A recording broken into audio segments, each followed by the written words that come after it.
Study IQ IAS, अब तैयारी हुई अफोर्डेबल। नमस्कार दोस्तों आई एम श्योर कि कल से आप एक खबर सुन रहे होंगे कि एनसीईआरटी के अंदर एक बड़ा बदलाव होने जा रहा है। देखिए, एक बदलाव तो ये कहा जा रहा है कि एनसीईआरटी में जो बुक्स आती हैं एनसीईआरटी की, यूपीएससी के लिए भी आप पढ़ते हो, तो उसके अंदर जहां जहां पर भी इंडिया शब्द का इस्तेमाल किया गया है उसको हटाकर भारत शब्द का इस्तेमाल किया जाएगा। और सिर्फ यही नहीं, इससे भी बड़ी खबर यह है कि यहां पर रिकमेंडेशन ये आया है कि जो एंशिएंट हिस्ट्री होती थी हमारी, उसके बजाय क्लासिकल हिस्ट्री बच्चों को पढ़ाया जाए। ये आप देख सकते हैं, NCERT panel recommends replacing India with Bharat in school text book. तो इसके बारे में ओवरऑल मैं आपको जानकारी दूंगा कि हुआ क्या, मतलब ये खबर कहां से आई है। और कल शाम को इसको लेकर जो एनसीईआरटी है उन्होंने कुछ क्लैरिफिकेशन भी दिया था, वो सारी चीजें मैं आपको बताऊंगा। चलिए आगे बढ़ते हैं, लेकिन उससे पहले ध्यान रखिएगा, आप में से जितने भी लोग यूपीएससी की तैयारी कर रहे हैं, हमारा दशहरा सेल चल रहा था दोस्तों, आज के लिए उसको फर्दर एक्सटेंड कर दिया गया है क्योंकि कल बहुत सारे बच्चे नहीं ले पाए थे। तो आज भी आपके पास समय है, अगर आप कोई भी बैच लेना चाहते हो सबसे कम दाम पर, तो यूज कर सकते हैं कोड अंकित लाइव एंड इससे आपको मैक्सिमम डिस्काउंट मिलेगा हमारे सभी बैचेस में। कोई भी कोर्स लेना हो, चाहे ऑप्शनल के बैचेस हो गए, सबसे कम दाम पर आप ले पाएंगे। और इसके अलावा अगर आप एमसीक्यूज अटेम्प्ट करना चाहते हैं तो मेरे इंस्टा पेज पर जा सकते हैं, वहां पर स्टोरीज में जितने भी एमसीक्यूज हैं उसको आप अटेम्प्ट कर पाएंगे।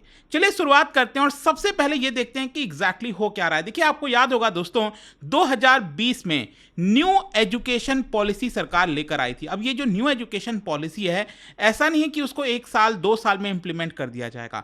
ये जो पॉलिसी है दोस्तों, इसको बहुत लंबा समय लगेगा, 10 साल 15 साल 20 साल, काफी लंबा समय लग जाएगा ओवरऑल पॉलिसी को इंप्लीमेंट करने में। तो समय समय पर आपको फेज वाइज अलग अलग खबरें देखने को मिलेंगी। तो हुआ क्या था कि 2022 में एक कमिटी बनाया गया था एनसीईआरटी के द्वारा, इसको कहा गया सोशल साइंस कमिटी, जो कि यहां पर अलग अलग उनको रिकमेंडेशन देना था कि एनसीईआरटी की जो बुक्स आती हैं उसमें क्या बदलाव किया जा सकता है, क्या बेहतरी की जा सकती है।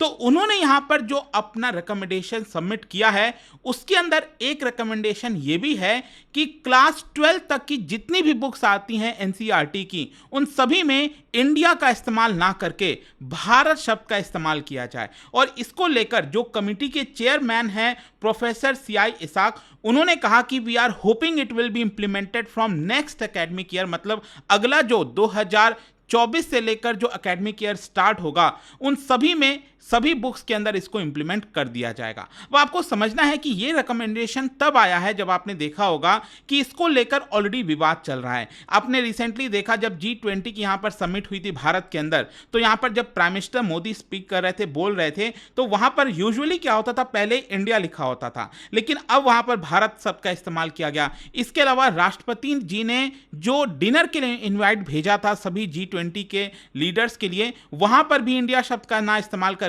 प्रेसिडेंट ऑफ भारत शब्द का इस्तेमाल किया गया। और उसके बाद से लगातार स्पेकुलेशन लगाया जा रहा है कि क्या हमारे देश का जो नाम है वो इंडिया से हटाकर, मतलब वैसे तो इंडिया, भारत, हिंदुस्तान कई तरह से बोला जाता है, ओवरऑल अगर हमारे कॉन्स्टिट्यूशन में आप देखोगे तो उसमें इंडिया और भारत दोनों का इस्तेमाल किया गया है, लेकिन कहीं ना कहीं कयास ये लगाए जा रहे थे कि क्या सरकार यहां पर इंडिया को यहां पर हटा देगी कंप्लीट तरीके से और सिर्फ भारत शब्द का इस्तेमाल किया जाएगा। अब इसके बारे में आपको और बताऊं कि रिकमेंडेशन क्या है, क्या चीजें हैं, उसके पहले ये जो भारत शब्द है इसका भी थोड़ा सा इतिहास देख लेते हैं। देखो, जो भारत हो गया या फिर भारतवर्ष की जब हम बात करते हैं ना, ये जो शब्द है बेसिकली पुरानिक लिटरेचर से आता है। जो अलग अलग लिटरेचर है, जैसे महाभारत हो गया, उसमें आपको भारत शब्द का इस्तेमाल देखने को मिलेगा। तो पुरानास में भारत को डिस्क्राइब किया गया है land between sea in the south. आपको पता है जो हमारा भारत का आप स्ट्रक्चर देखोगे तो नीचे जो साउथ वाला पार्ट है वहां पर आपको देखने को मिलेगा जो हमारा इंडियन ओशन हो गया,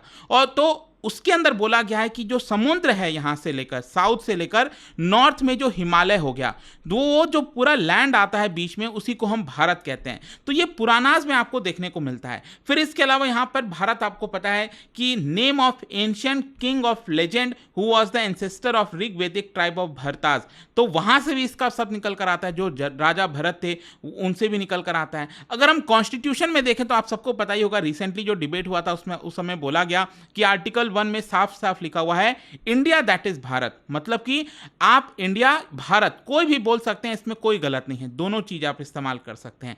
लेकिन यहां पर मैं आपको बता दूं ये जो शब्द है इंडिया का, ये एक्चुअली हुआ क्या था जब ब्रिटिशर्स भारत में आए थे और उस समय जो ईस्ट इंडिया कंपनी फॉर्म हुई थी और स्पेशली बैटल ऑफ प्लासी के बाद से 1757 में जो बैटल ऑफ प्लासी हुआ था अंग्रेजों के बीच में, तो उस समय से लेकर जो इंडिया शब्द का इस्तेमाल है वो धीरे धीरे प्रचलन में आने लगा और कहीं ना कहीं ब्रिटिशर्स उसको इतना ज्यादा इस्तेमाल करते थे, भारत के बजाय वो इंडिया शब्द का इस्तेमाल करते थे, इसीलिए ये जो नाम है ना इंडिया, ये काफी पॉपुलर हो गया था। और कहीं ना कहीं यहां पर यही कारण बताया गया है, मतलब कि जो चेयरमैन है मैंने आपको बताया इसाक, उन्होंने यहां पर इसको लेकर कहा है कि जो कमिटी है वो इन्हीं कारणों की वजह से, क्योंकि अंग्रेजों के द्वारा इसको एक्चुअली यूज में लाया गया, इसी की वजह से हम रिकमेंडेशन ये देते हैं कि जो भारत है उसी का ही शब्द इस्तेमाल किया जाए हमारे एनसीईआरटी के टेक्स्ट बुक में। और इसको लेकर उन्होंने कहा है कि जो 7 मेंबर की कमेटी है, ये कमेटी मैंने आपको बताया ना, ये जो 7 मेंबर की कमेटी है, इन्होंने यूनानिमसली रिकमेंडेशन दिया है,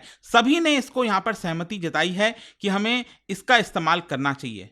फिर इसके अलावा जो दूसरा और बड़ा रिकमेंडेशन यहां पर सामने आया है, जो कमिटी ने बोला है, वो ये है कि क्लासिकल हिस्ट्री का हमें ज्यादा मतलब क्लासिकल हिस्ट्री हमें पढ़ाना चाहिए रैदर देन एंशिएंट हिस्ट्री। देखो जो चेयरपर्सन है ना इसाक जी कमिटी के, उन्होंने कहा कि ब्रिटिशर्स ने यहां पर जो इंडियन हिस्ट्री है, जो भारत का इतिहास है, उसको 3 फेजेस में डिवाइड कर दिया था, एंशिएंट, मिडीवियल और मॉडर्न हिस्ट्री में। और कहीं ना कहीं अगर आप हर एक यहां पर फेज देखोगे तो उसमें भारत को डार्कनेस में दिखाया गया है, भारत को प्रॉब्लम्स में दिखाया गया है, लेकिन भारत का जो एक्चुअल में यहां पर जो पॉजिटिव चीजें हैं, जैसे कि साइंटिफिक नॉलेज हो गया, प्रोग्रेस हो गया, उन सबको कहीं ना कहीं हमारे टेक्स्ट बुक से हटाया गया। इसी की वजह से हम चाहते हैं कि एंशिएंट हिस्ट्री की जो पढ़ाई होती है उसके बजाय ज्यादा हम फोकस क्लासिकल हिस्ट्री में पढ़ें। अब आप में से कई लोग सोचेंगे क्लासिकल हिस्ट्री मतलब, इसका मतलब क्या होता है? देखो क्लासिकल हिस्ट्री में जैसे भारत से रिलेटेड जो चीजें हैं, हमारा जो एसेट है, चाहे हम डांस फॉर्म की बात करें, म्यूजिक की बात करें, या फिर जो अलग अलग साइंटिफिक वर्क हो गए, जैसे आर्यभट्ट का जो वर्क था सोलर सिस्टम मॉडल को लेकर, तो हम उसकी बात क्यों नहीं करते हैं? उसमें टेक्स्ट बुक में अगर आप देखोगे तो उन सब के बारे में कहीं ना कहीं जिक्र आपको मिसिंग मिलेगा, आपको वहां पर मिलता नहीं है। तो यहां पर रादर देन एंशिएंट जो हिस्ट्री है हमारी, उस पर फोकस करने के बजाय हमें क्लासिकल हिस्ट्री पर फोकस करना चाहिए, ताकि लोग उसको जानें और भारत को गर्व के तौर पर देखें रादर देन उनको डार्कनेस के तौर पर देखने के लिए। So therefore we have suggested that the classical period of Indian history be taught in schools along with medieval and modern period। मतलब कि यहां पर एंशिएंट के बजाय क्लासिकल होगा, मिडीवियल होगा और मॉडर्न होगा, ये 3 चीज में बढ़ जाएगा। फिर इसके साथ साथ यहां पर एक और चीज उनके द्वारा बोला गया कि अक्सर अगर आप टेक्स्ट बुक में देखोगे तो यहां पर जो हिंदूज हैं उनके डिफीट को अक्सर कहीं ना कहीं एम्फसाइज करने की कोशिश की गई है। तो रादर देन दैट जो हिंदू विक्ट्रीज हैं, जहां जहां पर हिंदुओं की जीत हुई है, उसको लेकर हमें ज्यादा हाईलाइट करना चाहिए टेक्स्ट बुक के अंदर। Our failures are presently mention in the text book. हमारा जहां जहां पर हम फेल हुए थे उसको टेक्स्ट बुक में ज्यादातर मेंशन किया गया है, लेकिन जो हमारा विक्ट्रीज है, चाहे हम मुगल्स की बात करें, मुगल्स के ऊपर, सुल्तान्स के ऊपर जो हमने विक्ट्रीज प्राप्त की हैं, उसको मेंशन नहीं किया गया।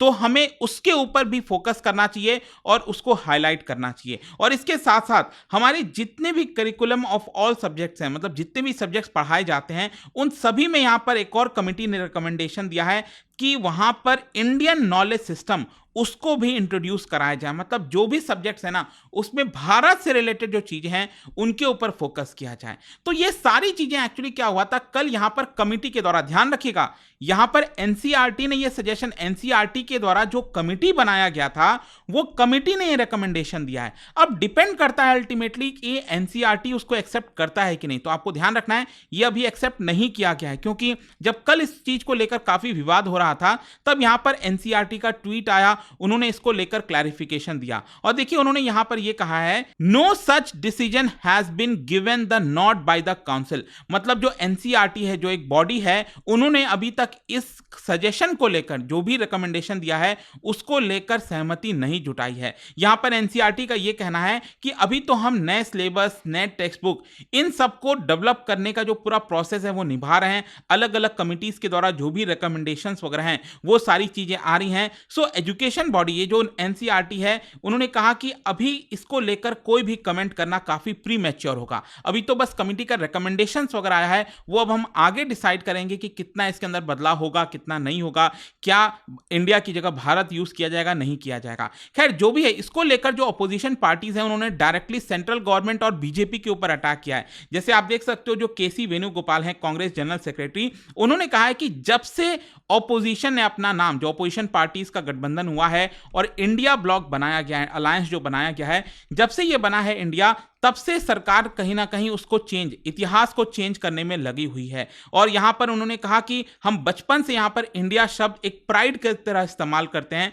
लेकिन कहीं ना कहीं जो सरकार है उस प्राइड को खत्म करना चाहती है। जो जनरेशंस ने इंडिया शब्द का इस्तेमाल किया उसको खत्म करना चाहती है। वहीं आरजेडी की तरफ से जो एमपी मनोज जो हैं, उन्होंने भी एलिगेशन लगाया कि ये सरकार सिर्फ और सिर्फ इसीलिए कर रही है क्योंकि ऑपोजिशन पार्टीज ने इंडिया अलायंस बनाया। अगर कल के डेट में इंडिया अलायंस को चेंज करके जो नाम है वो भारत कर दिया जाता है, तो क्या सरकार जम्बू द्वीप ये भी यहां पर नाम रख देगी भारत का? तो ये यहां पर ऑपोजिशन एलिगेशन लगा रहा है। इनफैक्ट अगर आप देखोगे, कर्नाटका के जो डिप्टी सीएम हैं शिव कुमार जी, डीके शिव कुमार, उन्होंने यहां पर कहा है कि एनसीईआरटी को फोर्सफुली यहां पर ये सारी चीजें करने के लिए कोशिश की जा रही हैं। खैर जो भी है, कंक्लूजन यहां पर यह है कि अभी के लिए एनसीईआरटी क्या कर रहा है, जो पूरा स्कूल टेक्स्ट बुक का करिकुलम है उसको रिवाइज किया जाएगा in line with national education जो पॉलिसी आई थी 2020 में, जैसा कि मैंने आपको बताया। और इसी को लेकर अभी रिसेंटली 19 मेंबर की national syllabus and teaching learning material committee भी बनाई गई है। तो देखो अभी तो लंबा समय लगना है, लेकिन आपका क्या सोचना है इसको लेकर कि क्या एनसीईआरटी में यह बदलाव होना चाहिए और क्या एंशिएंट हिस्ट्री के बजाय हमें सिर्फ क्लासिकल हिस्ट्री पर फोकस करना चाहिए? तो आपका क्या मानना है इसको लेकर मुझे कमेंट में जरूर बताइए, मैं उसको पढ़ूंगा। और जाने से पहले एक इंटरेस्टिंग क्वेश्चन, देखो आपको पता होगा शक्तिपीठ के बारे में। एक्चुअली भारत और भारत के जो पड़ोसी देश हैं, टोटल अगर आप देखोगे शक्तिपीठ तो 51 के आसपास हैं। आपको बताना है इन कौन से देश में आपको शक्तिपीठ देखने को नहीं मिलता है। इसका राइट आंसर आप सबको पता है, मेरे इंस्टाग्राम पर तो मिलेगा ही, वहां पर अगर आप नहीं हो कोई बात नहीं, टेलीग्राम से ले सकते हैं इसका सही उत्तर। मैं कई सारे जो एमसीक्यूज हैं वो यहाँ पर स्टोरीज में डालता रहता हूँ। बाकी अगर आपको पीडीएफ चाहिए तो टेलीग्राम पर आइए, अलग अलग सोशल मीडिया पर आप जुड़ पाओगे। और जैसा मैंने आपको बताया, यूपीएससी की अगर आप तैयारी कर रहे हो, just use the code Ankit live to get maximum discount. And I hope की वीडियो आपको पसंद आया होगा। मिलता हूं आपसे next time. Till then, thank you very much, see you soon. Study IQ IAS, अब तैयारी हुई अफोर्डेबल।